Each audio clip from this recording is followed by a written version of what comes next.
la région afin de développer leurs entreprises. Avant de vous présenter le plan stratégique élaboré par le pôle textile Alsace, afin de soutenir les entreprises textiles dans leurs actions de croissance et d'amélioration de performance, et ce pour la période 2015 à 2017. Mais tout d'abord, je voudrais simplement représenter, pour ceux qui sont moins familiers, un peu le pôle textile Alsace. Donc, juste pour rappel, le pôle textile a été sélectionné comme grappe d'entreprise en 2011. L'association des entreprises et industriels de la filière textile Alsace, créée par et pour les entreprises textiles de la région, rassemble les principaux acteurs du secteur textile alsacien et de la région et développe les synergies et le travail en réseau entre les différentes compétences de la filière. Nous avons aussi mis, pour rappel, le soutien de nos financeurs, puisque près de la moitié de notre budget est financé par les finances publiques. Et je tiens à remercier, nous avons ici aussi des représentants de nos financeurs qui nous accompagnent tout le long de l'année dans nos actions. Au niveau du pôle textile, nous sommes implantés sur le campus à Mulhouse, le pôle textile avec l'IFTH. Donc vous voyez que nous avons une implantation vraiment privilégiée entre école et laboratoire pour bénéficier de cette émulsion. Et naturellement, ceci se fait avec les entreprises qui constituent la force vive au sein de nos activités du pôle. Pour les principaux atouts de notre filière, c'est un enracinement historique des activités textiles en Alsace, une filière très diversifiée de 250 entreprises, soit environ 10 000 emplois, une forte amplitude des débouchés allant du marché traditionnel au marché de niche, et ça c'est une véritable richesse au niveau de notre région, une créativité, une innovation technologique qui continue et qui est orientée matériaux textiles fonctionnels. Donc matériaux textiles fonctionnels envers résolument tournés vers les textiles intelligents. Une localisation au cœur de l'Europe et une forte dynamique à l'international compte tenu de notre implantation géographique privilégiée. Quand on regarde au niveau des débouchés, nous avons segmenté 4 domaines d'application. D'abord au niveau de la construction, le bâti, les équipements pour l'industrie et l'environnement, ainsi que l'équipement pour la personne et les transports.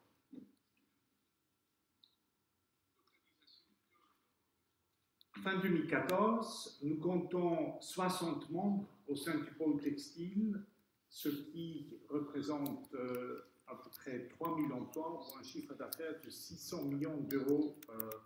Ce qui est aussi important à souligner, c'est notre activité en matière d'innovation avec 250 brevets déposés depuis 3 ans. Et vous voyez une croissance régulière au niveau des membres du pôle. Quand on regarde la mission du pôle, c'est innovant, impertinent et passionné. Le pôle textile Alsace, moteur de création d'emplois dans notre région, offre une exceptionnelle conjugaison de compétences qui vous permettront, à travers un réseau d'émulation et de stimulation, de développer et valoriser votre activité. Telles étaient les conclusions lors d'un séminaire que nous avons mené il y a maintenant 2 ans avec l'aide d'un consultant. Niveau de ressources, donc tout d'abord pour l'organisation de la cellule d'animation constituée de Catherine Aubertin, ici présente, et Isabelle Talavardon qui nous a rejoint l'année dernière, une charge de mission pour l'économie circulaire, et enfin François Litti pour la gestion administrative et financière. Et à cet instant, je tiens à leur remercier de leur implication pour l'organisation de cette journée. C'était un grand travail et je les remercie chaleureusement. Ensuite, le pôle textile fonctionne avec des membres actifs, une dizaine de chefs d'entreprise qui constituent le comité de direction, avec des membres de droit tels que l'IFTH et l'ENSISA, ainsi que les membres associés et enfin l'UKI comme membre d'honneur. Maintenant, je voulais passer à la deuxième volet de ma présentation cet après-midi, et c'est de vous présenter les conclusions de l'étude du diagnostic stratégique sur les besoins et les attentes des entreprises de la filière textile. Après l'introduction, les rappels des objectifs et de la méthodologie du périmètre de cette étude, les entretiens qui ont été menés, la synthèse des besoins exprimés avant de passer aux conclusions. Donc, au niveau des rappels des objectifs, nous souhaitions d'abord réaliser un diagnostic des besoins et attentes des entreprises de la filière textile dans la région. C'est vraiment être à l'écoute des besoins des industriels et d'en extraire des idées et conclusions servant de base à construire notre plan d'action 2015-2017. Pour ce faire, et là, nous avions vraiment une chance énorme de pouvoir prendre le temps avec des interviews qui étaient menées au niveau des dirigeants, donc des entretiens individuels qui ont duré à chaque fois entre 1h30 et 2 heures, qui ont débouché après sur une rédaction d'un rapport final avec une analyse et la synthèse des réponses. Donc c'était un travail remarquable et je tiens à remercier Isabelle pour son travail et surtout aussi aux responsables des entreprises qui ont consacré de leur temps et qui ont montré une ouverture pour échanger parce que c'est pas chaque année que nous pouvons évidemment mener ce type de travail très exhaustif, très complet, de façon à mieux répondre aux attentes des industriels. Donc, ce travail a été mené du mois d'avril à novembre l'année passée, au niveau de l'Alsace et des départements limitrophes, pour les entreprises textiles et cuir essentiellement. Ensuite, c'est le plan stratégique du pôle textile Alsace 2015-2017 avec les 3 orientations majeures dont on a tenu compte pour construire notre plan, ça veut dire le développement et l'innovation, le développement des marchés et la promotion des compétences. Enfin, comme autre input, nous avons tenu compte des programmes de la filière textile en France, donc le plan textile tel que présenté tout à l'heure par le président Yves Dubief. Ce sont 3 entretiens individuels qui ont été menés, donc une centaine d'entreprises de la filière industrielle et 3 membres associés, l'ISTA, l'ENSISA et l'IFTH. Donc, quand on regarde ces 100 entreprises qui ont contribué à cette étude, c'est environ 700 personnes au niveau des effectifs cumulés ou 1,6 milliard d'euros de chiffre d'affaires, à souligner une part export importante avec 40%, voire plus de 50%, hors les petites entreprises avec un effectif de moins de 9 personnes. Au niveau de la répartition géographique, vous voyez que le gros se situe effectivement en Alsace entre le Bas-Rhin, 34%, et 52% pour le Haut-Rhin, mais aussi la Meurthe-et-Moselle, les Vosges, le Doubs, et enfin 2 entreprises en Suisse dont j'ai aperçu au moins un représentant.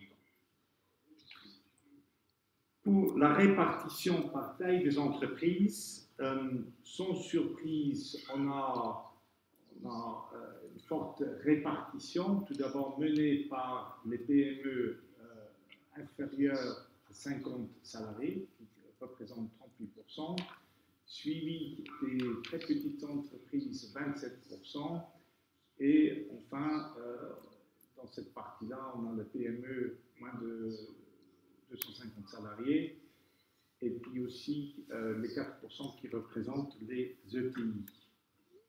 Maintenant, ça c'est au niveau des sites implantés sur la région. Quand on regarde au niveau des effectifs, donc à gauche on a environ 6700 emplois. Quand on regarde à droite, ce sont les effectifs des groupes consolidés, que ce soit au niveau France ou étranger. Et ici, on voit que la partie, la première catégorie concerne les PME, les PME inférieurs à 50 salariés, suivis après par les ETI et les grandes entreprises. Ce qui est très spécifique à notre région, c'est la répartition des savoir-faire de ces 100 entreprises rencontrées. Nous avons en tête le design, la création et la partie transformation. Ensuite, la partie confection et distribution. Et vous voyez un très grand, sans rentrer trop dans le détail, mais nous avons un très très grand nombre de métiers au sein de nos entreprises sur le territoire. Pour la répartition par marché, ici ressortent en tête 51 entreprises qui travaillent au niveau du domaine de la construction ou du bâti, 50 entreprises au niveau de l'équipement de la personne, 29 sociétés pour tout ce qui est équipement pour l'industrie et l'environnement, et enfin 13 entreprises pour les transports, à souligner qu'une entreprise peut naturellement être impliquée par plusieurs de ces champs d'application.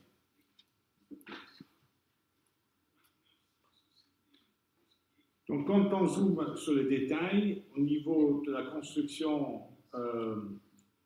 dont sont concernées 51 entreprises, nous avons tout d'abord la décoration et l'ameublement avec 29 sociétés, linge de maison 21, et puis ça passe à la partie communication événementielle avec 15 entreprises, 8 pour la décoration extérieure des structures amovibles et enfin 7 pour l'étanchéité, l'isolation et la protection. Donc là encore, un très grand nombre d'utilisations, et ça veut dire derrière autant de produits qui doivent être élaborés pour répondre à ces besoins. Au niveau de l'environnement, là quand on regarde 29 entreprises, c'est assez considérable, puisque je veux dire que c'est même un très bon positionnement de la filière industrielle de la région pour se placer d'ores et déjà sur toute la partie environnement pour le développement durable, avec 13 entreprises sur l'équipement industrie textile, 9 filtrations et dépoussiérage. Ensuite, on a diverses applications, emballage, protection et essuyage, avec 4 entreprises dans chacun de ces segments. Au niveau de l'équipement de la personne, donc une cinquantaine d'entreprises concernées. Tout d'abord, la mode et l'habillement, bien sûr, avec 28 sociétés qui répondent à ce niveau-là. Pour la protection et la sécurité, ils en sont au nombre de 19, 17 chacun pour le sport, loisir et les accessoires, et enfin 5 sociétés pour l'hygiène et la santé. Et enfin, pour la partie transport, 13 entreprises sur des marchés très différents tels que l'automobile, l'aéronautique, l'aérospatiale, le nautisme 4, et enfin le ferroviaire 3 sociétés. Maintenant, quand on regarde la synthèse de ces besoins exprimés, en gras, on rappelle simplement ce qui est ressorti le plus souvent au fil de ces entretiens. Ensuite, ça a été classé dans différents chapitres, à commencer par les ressources humaines, la diffusion des offres d'emploi, c'est un des souhaits exprimés par les chefs d'entreprise. Recruter, comme vous le savez, c'est difficile. Attirer des bons talents, parfois ça implique aussi des déménagements. Donc, la partie ressources humaines, recrutement, c'est une des domaines exprimés, mais aussi le besoin en formation. Il ne faut pas qu'il y ait des départs en retraite, de nouvelles embauches, former les gens. Fort heureusement, au niveau de la région, nous sommes assez bien entourés aussi d'organismes compétents. Et là, le rôle du pôle textile, c'est de faire un peu de lien avec ces différents organismes afin d'aider à satisfaire les besoins de l'entreprise. Le partage de compétences, C'est assez intéressant que ce soit ressorti aussi fortement parce que c'est plutôt dans le sens de l'avenir. Avant, on avait il y a 5 ou 10 ans des industriels qui étaient plutôt un peu souvent refermés ou repliés. Là, c'est vraiment une ouverture et c'est à prendre en considération de façon très positive. Enfin, sur la partie recherche et développement, ce sont des besoins d'information, nouvelles matières, nouvelles technologies, mais aussi la participation à des projets collaboratifs. Aujourd'hui, l'innovation, ce n'est plus une affaire d'un individu, c'est souvent collaboratif, que ce soit au sein d'une entreprise, que ce soit plusieurs entreprises ensemble qui se mettent en force commune. Donc, que ce soit exprimé aussi clairement, pour nous, c'est clairement un point positif à prendre en compte. La veille, l'accompagnement et la communication des appels à projets. Quand tout à l'heure, vous avez vu la taille des entreprises avec l'organisation en conséquence, souvent, ça manque de ressources pour pouvoir piocher les bonnes informations. Ça ne manque pas, quand on dit veille, c'est pas en ramassant toutes les informations qui existent, c'est aller à la recherche des bonnes informations, celles qui intéressent les entreprises. Donc, veille, c'est un point très fort qu'on a ressenti de façon très forte de cette enquête.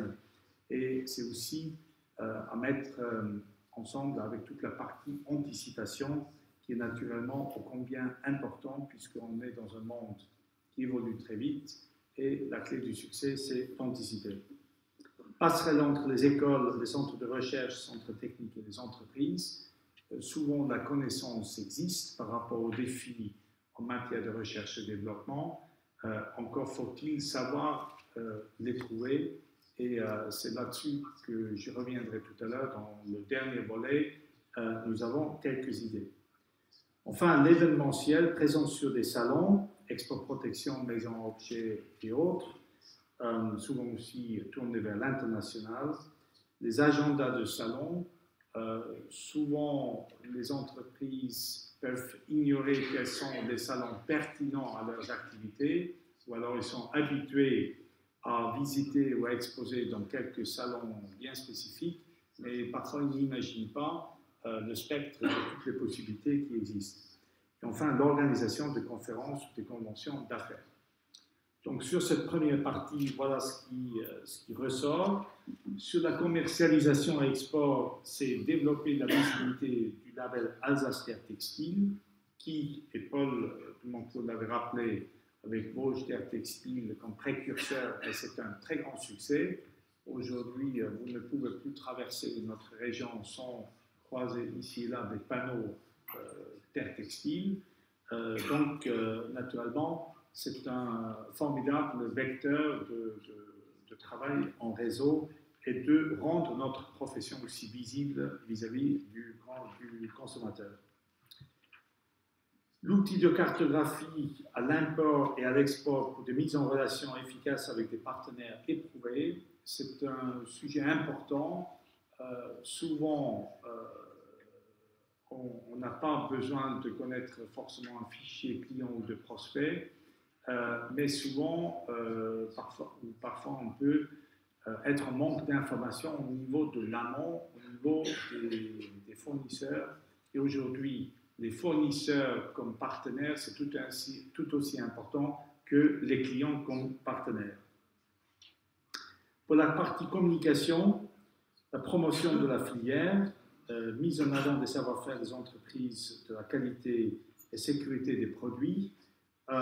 Souvent, nos sociétés se sont comportées de façon plutôt discrète, par habitude et par tradition, mais aujourd'hui, pour vendre, pour exister, il faut communiquer, et c'est également un des leviers forts qui ressort de cette étude et dont nous avons apporté des réponses afin d'aider les entreprises à se rendre plus visibles. Meilleure connaissance des acteurs de la filière pour la mise en relation. C'est un peu selon l'idée Terre Textile, par exemple, qui a permis des sociétés parfois de se découvrir et de fonctionner ensemble de façon à capter le plus de valeur ajoutée au niveau de la région. Enfin, pour la partie marché et veille concurrentielle, la vision globale du marché textile, ça c'est des aspects qui sont ressortis moins forts de l'enquête, et les études sur les attentes et tendances au niveau comportemental des consommateurs. Là encore, on est dans l'anticipation. Pour finir sur la synthèse de besoins exprimés, il y a aussi la mutualisation d'achat ou outils de production. Donc là, c'est un sujet important, mutualisé. Ça veut dire qu'aujourd'hui, les sociétés, et ça c'est relativement nouveau, les sociétés sont prêtes à fonctionner ensemble, vraiment en mutualisant, comme ça se fait aussi aujourd'hui de plus en plus dans la vie privée, que ce soit les voitures, les machines-outils et bien d'autres choses qui peuvent aujourd'hui s'échanger de façon à optimiser les ressources. Donc, c'est le recensement des savoir-faire, les marchés de l'occasion, le carnet d'adresses de prestataires, etc. Enfin, au niveau développement durable et la qualité, c'est le recyclage qui est ressorti très très fort au niveau des besoins exprimés, mais aussi les besoins d'information sur la réglementation des produits et la démarche qualité à structurer. Et enfin, c'est la demande d'information au niveau propriété intellectuelle, certification, la sécurité sur le site de production, risque d'incendie, c'est plus pour la partie industrielle, le marché d'occasion des outils et des équipements. Donc, en conclusion, c'est une filière dynamique qui est tournée vers l'innovation, le développement de nouveaux produits. C'est la volonté des entreprises d'innover, se développer sur de nouveaux marchés, gagner en visibilité et communiquer sur le savoir-faire, le travail en réseau, et enfin mettre en œuvre une économie circulaire, une stratégie de développement durable. C'est le besoin d'information, d'accompagnement et de mise en relation qui en sortent de cette partie-là. Donc maintenant, quand on a fait cette étude très, très complète, à partir du mois de novembre à janvier, grosso modo, on a commencé à travailler avec une équipe restreinte sur une synthèse de ces besoins exprimés. Donc là, on a présenté aux financeurs et au comité de direction notre plan stratégique pour les 3 années à venir. Donc pour le pôle textile Alsace, on peut rappeler que le pôle est devenu en 10 ans un écosystème de référence permettant de bâtir une filière d'excellence pour les matériaux textiles, voire des matériaux souples et ses usages. Le pôle a décidé de mobiliser ses capacités pour de nouvelles ambitions à travers une feuille de route stratégique 2015 à 2017, tout en restant fidèle à ses missions que sont l'affirmation du rôle clé de matériaux textiles comme solution pour l'innovation et la compétitivité de l'industrie, la croissance des entreprises par le développement des marchés et la promotion de la filière et des entreprises textiles de la région dans un schéma d'excellence. Quand on regarde au niveau du contexte, donc des chiffres avaient été déjà rappelés plus tôt cet après-midi au niveau global, mais on voit que l'industrie textile a été toujours en mouvement permanent ces dernières décennies pour migrer petit à petit d'un textile traditionnel, textile aliment, de plus en plus vers des textiles à usage technique. Et c'est aussi aujourd'hui l'industrie textile qui est associée bien sûr à d'autres matériaux, si bien qu'on les trouve un peu partout dans notre vie quotidienne. Je ne vais pas revenir sur l'industrie textile en Europe ou l'industrie textile en France, mais les chiffres parlent d'eux-mêmes. Donc c'est assez considérable, sauf que c'est très éparpillé et il n'y a pas contrairement à l'industrie automobile par exemple, où il y a quelques grosses locomotives qui tirent le marché. Dans ce contexte global, notre région présente une part très importante. Quand on regarde maintenant au niveau de l'Alsace, 177 entreprises textiles qui sont bien réparties entre Bas-Rhin et Haut-Rhin. Donc, on retrouve là nos 3100 salariés. Au niveau du pôle textile, c'est 50 entreprises, au total 60 membres. Et la filière textile en Alsace, quand on compte l'ensemble, donc c'est quelques 250 entreprises et 10 000 emplois, avec un point à souligner la région Alsace qui présente une grande diversité dans les produits et marchés des entreprises de la filière textile.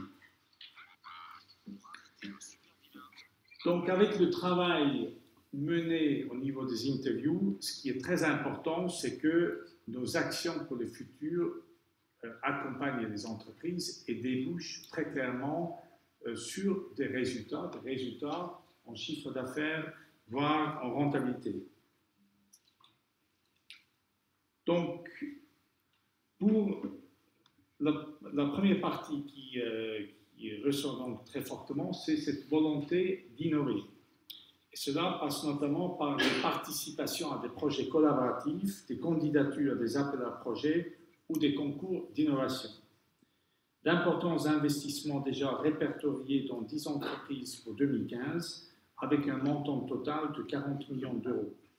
Des demandes d'informations sur les nouveaux matériaux, les nouvelles technologies et les attentes en termes de formation. Gagner en visibilité, communiquer sur les savoir-faire, propres des entreprises et inversement, mieux connaître les autres entreprises, les centres techniques et les écoles. Tout ce qui peut favoriser le travail en réseau. Une volonté de mettre en œuvre une économie circulaire, une stratégie de développement durable, mise en place d'actions liées au recyclage avec comme objectif principal la valorisation des déchets et la recherche de nouveaux débouchés. Et enfin, la volonté de se développer sur de nouveaux marchés, notamment à l'international, où l'innovation s'accompagne souvent d'une recherche de nouveaux partenaires, de nouveaux marchés à forte valeur ajoutée sur lesquels l'entreprise peut proposer des produits ou des solutions. Le développement à l'export perçu comme une priorité absolue, et quand on regarde l'évolution ces dernières semaines de la parité dollar-euro, il serait effectivement dommage de ne pas bénéficier de ce vent arrière qui rend nos exportations plus compétitives. Donc, des programmes de formation, par exemple, suite à des embauches, l'organisation de conférences sur les nouveaux matériaux souples, de nouvelles technologies, la mise en ligne d'un agenda des salons et des conférences, et enfin l'organisation de rencontres entre entrepreneurs sous la forme de conventions d'affaires. Donc à partir de ça, notre feuille de route 2015-2017, on en retient 3 types d'actions. Tout d'abord, 2 actions structurantes majeures qui ont été identifiées comme cristallisant des volontés collectives stratégiques et des actions pour accompagner les entreprises adhérentes par le développement collaboratif de partenariats entre entreprises et laboratoires, des nouveaux marchés dans de nouveaux domaines ou par l'interclustering. Et enfin, des actions assimilables à des offres de services. Donc pour le textile du futur, la stratégie de recherche et d'innovation est une attente forte des industriels du pôle textile Alsace. Le développement de nouvelles technologies traditionnelles et numériques, études et expérimentations de produits, procédés et services innovants, l'accompagnement des entreprises, des PME pour la valorisation et la mise sur le marché des technologies. Donc, pour ce faire, c'est la mise en place au sein du pôle d'une structure d'animation avec un ingénieur R&D mutualisé à disposition des entreprises à coût partagé. Donc, les missions pour cette action, c'est la formation à l'innovation, le développement de cellules d'innovation R&D dans les PME et les TPE et accélérer le transfert de technologies Et enfin, accéder à la R&D au niveau européen.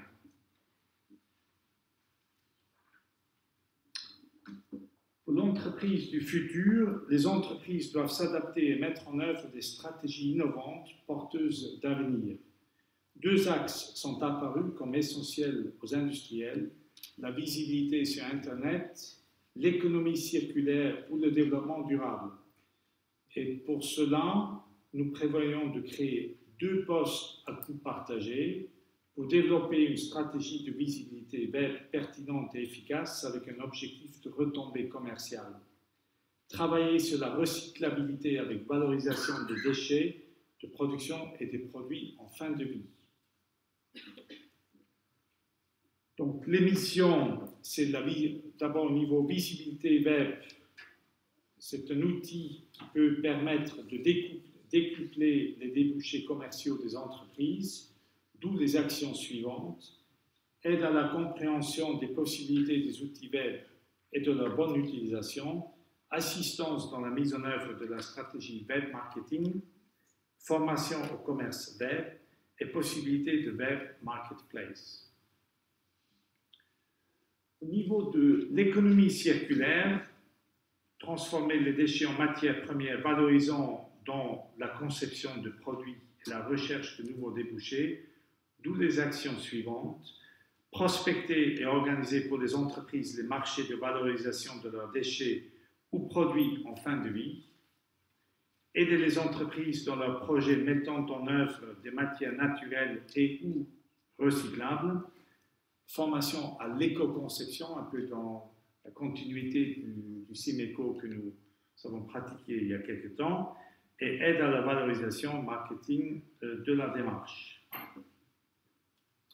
Pour la mise en œuvre, ces 3 offres de services impliquent une participation financière des entreprises les utilisant, mais à des coûts mutualisés, donc très abordables pour les PME. Le rôle des experts dans les entreprises ne sera pas un rôle de conseil, mais bien un rôle opérationnel comme s'ils étaient des salariés. Et enfin, l'objectif est de permettre aux entreprises de se structurer de manière plus efficace, ce qui peut les amener à recruter à temps plein l'un ou l'autre des experts mutualisés au sein du pôle, experts qui seraient alors remplacés, engendrer ainsi un turnover très formateur. Donc l'idée, c'est d'avoir une véritable pépinière en recrutant des jeunes diplômés, et c'est vraiment sur une base win-win. C'est abordable pour l'entreprise d'utiliser ces prestations moyennant 40 à 60 jours par an, et donc avec Isabelle Talavradon et Catherine Aubertin, nous sommes en train de lancer maintenant la première mission dédiée à l'économie circulaire, avec dès lors qu'il y a 3 entreprises qui sont partantes, on va partir là-dessus avec une limite à 5 entreprises. Donc, à côté de ça, nous poursuivrons l'animation du groupe thématique. Donc, par exemple, au niveau stratégie entreprise, le C2ITEX, le club des industriels investisseurs de pôle textile Alsace, le club Alsace Terre Textile pour le label d'excellence régionale, et enfin les groupes thématiques applicatifs tels que Maptex, CITA, Newtex et Ecotex, à souligner toujours la très forte implication des industriels dans ces rencontres. Donc la richesse des experts, c'est aussi les différents chefs d'entreprise ou leurs délégués qui contribuent au titre des échanges à créer de la valeur au sein de ces rencontres. Pour la promotion et l'attractivité, les actions de communication menées par l'animatrice du pôle, promouvoir le territoire, la filière, ses acteurs en France et à l'étranger, attirer compétences et entreprises à travers les conférences, conventions d'affaires, encourager et soutenir les actions exportatrices des PME du pôle et insérer le pôle et ses acteurs dans la dynamique européenne. Et, pour exemple, Alsace Terre Textile, comme je disais, qui fonctionne très bien. La coordination avec l'environnement, donc c'est favoriser le relationnel avec les acteurs économiques, les chambres de commerce, les partenariats interpôles, avec les autres clusters, tels que pour le véhicule du futur, par exemple, ou maintenant avec Energy, le pôle d'aménagement de la maison, mais aussi les acteurs scientifiques et technologiques, Alsace Innovation, la SAT et l'Institut Carnot-Mika. Pour le service, c'est l'accompagnement personnalisé des entreprises qu'on poursuivra avec le développement des marchés et de l'export, aide à la participation sur des salons à travers des stands individuels ou collectifs, c'est aussi le travail avec UbiFrance, organisation de missions de prospection à l'export, la recherche de contacts, de sourcing de financement et d'informations en général, et enfin la réponse à des demandes plus spécifiques. Donc, en résumé, 2 actions structurantes majeures, Textiles du futur et entreprises du futur autour de l'innovation, la visibilité verte et l'économie circulaire, des actions d'accompagnement et des offres de services personnalisés. Ayant toujours pour objectif, comme lors du précédent contrat de performance, une base de 250 entreprises régionales qui ont été positionnées sur les domaines d'intervention du pôle. Ce vaste périmètre confirme la pertinence des actions du pôle textile Alsace, mais aussi la nécessité de garder un accompagnement pour l'ensemble de l'écosystème local. Ce plan d'action devait permettre de régénérer le réseau des membres du pôle qui devrait atteindre les 100 membres actifs représentant un chiffre d'affaires de 800 millions d'euros, dont 2 tiers à l'export dans 125 pays. Tel est notre objectif. Et pour en terminer, la vision que nous avions élaborée et qui s'inscrit parfaitement dans ce schéma, c'est le pôle textile Alsace, c'est un lieu de compétence, de veille, de partage et d'émulation qui, par une communication permanente et l'animation de réseaux, par l'innovation et la formation, assure la pérennité et le développement de ses membres. Je vous remercie de votre attention.